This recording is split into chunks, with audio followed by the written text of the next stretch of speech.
हरिद्वार में इन दिनों नवरात्र के चलते मंदिरों में भक्तों की भीड़ लगी हुई है। लेकिन नवरात्र के पहले ही दिन धर्मनगरी से परेशान करने वाली खबर सामने आई है।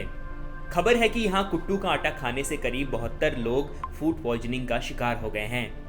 लिहाजा जिला अस्पताल और मेला हॉस्पिटल में मरीजों का तांता लग गया है। आपको बता दें कि कुट्टू का आटा खाकर बीमार होने वालों में अधिकांश लोग हरिद्वार के ब्रह्मपुरी, कांगड़ी, गाजीवाली और श्यामपुर, रोशनाबाद के हैं और सभी को नजदीकी अस्पताल में भर्ती कराया गया है। जानकारी के मुताबिक फिलहाल किसी भी मरीज की हालत गंभीर नहीं है। मरीजों को दर्जनों एम्बुलेंस की सहायता से हॉस्पिटल लाया गया है और मेला हॉस्पिटल में भी कई मरीजों को शिफ्ट किया गया है। इसके बाद हरिद्वार के जिलाधिकारी विनय शंकर पांडे ने प्रशासन की टीम के साथ जिला अस्पताल और मेला हॉस्पिटल जाकर मरीजों का हाल जाना है। साथ ही अधिकारियों को कुट्टू का आटा बेचने वाले थोक व्यापारियों के खिलाफ कार्रवाई करने के निर्देश भी दे दिए हैं। हरिद्वार के जिलाधिकारी ने यह भी निर्देश दिया है कि किसी भी दुकानदार को कुट्टू का आटा न बेचने दिया जाए। सुबह ही अवगत कराया कि कल नवरात्र का चूँकि पहला दिन था और लोगों ने कुट्टू के आटे की पूड़ियाँ या जो भी उनके होते हैं फ्रूट्स उसको खाया था।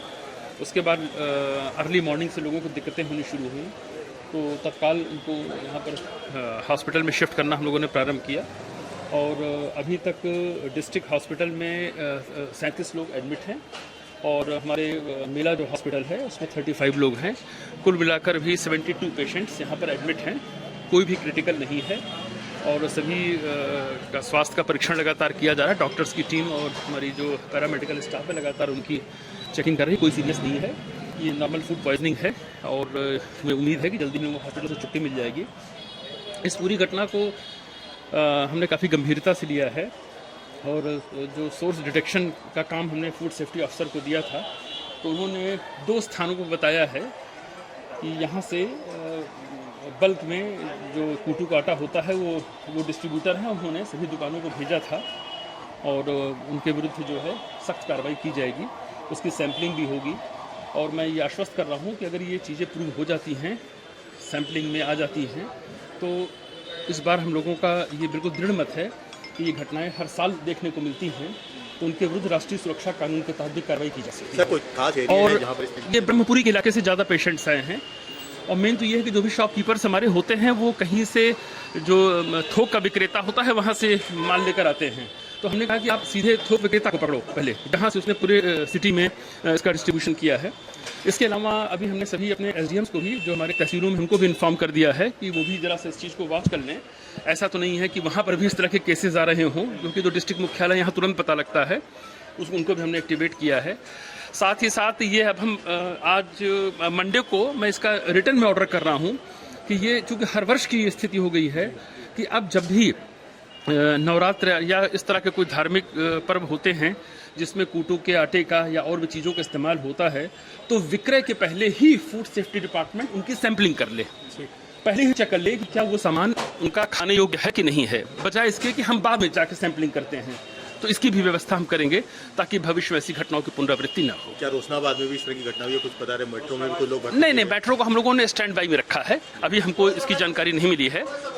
अगर पेशेंट्स की संख्या बढ़ती है तो हमने विकल्प में मेट्रो को, ज्वालापुर CSC, भूमानंद हॉस्पिटल, तो हमारे यहाँ इसकी दिक्कत नहीं है। महत्वपूर्ण ये नहीं है कि हमने क्या, सबसे इम्पोर्टेंट ये है कि ऐसी घटनाएं क्यों होती हैं हर साल और ये इसका प्रिकॉशन लिया जाना चाहिए। अब ये भविष्य में व्यवस्था होगी कि इस कोई भी सामग्री के वितरण के पहले जो खासकर कुट्टू के आटे वगैरह हैं, इनकी प्री सैम्पलिंग होगी और जब वो अप्रूव्ड होंगे उसके बाद ही वो मार्केट में उसको उतार सकते हैं। क्योंकि अभी 7-8 दिन बाकी है, तो क्या इस दौरान क्या कुट्टू के आटे के फिलहाल उन 2 डिस्ट्रीब्यूटर्स के यहाँ मैंने निर्देश दे दिए हैं कि वहाँ से अब कोई भी सामान वितरित नहीं होगा और जिन जिन शॉप्स पर चला गया है उनको भी डायरेक्शन कर दिया गया है। नवरात्र के पहले ही दिन धर्मनगरी में हुई इस अनहोनी के बाद एक पीड़ित के परिजन सतीश का कहना है कि उनकी पत्नी का व्रत था और शाम को कुट्टू के आटे की पूड़ी खाकर वह रात को सो गए थे। देर रात्रि को आंख खुलने पर उसे चक्कर आने लगे और उल्टी आई। इसके बाद घर में 4-5 लोगों की भी हालत खराब हो गई। सभी को उल्टी और चक्कर आ रहे थे। अब सब अस्पताल में भर्ती हैं।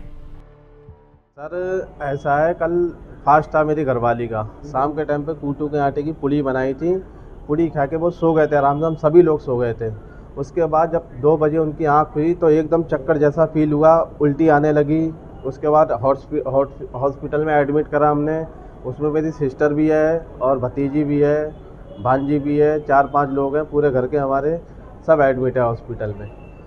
अपनी ब्रह्मपुरी की दुकान है बड़ी वाली, हमारे परचूनी दुकान नरेंद्र भैया की, वहाँ से हमने ख़रीदा था आटा। उसके दौरान हमारी घरवाली आज एडमिट है अस्पताल में। अभी कोई फील मतलब ठीक नहीं हुआ है बिल्कुल। अभी उल्टी भी आ रही है, चक्कर भी है, अभी बैठने लायक भी नहीं है कुछ भी। नवरात्रि में अधिकांश लोग व्रत रखते हैं और फलाहार का सेवन करते हैं, साथ ही ज्यादातर कुट्टू के आटे का सेवन भी करते हैं।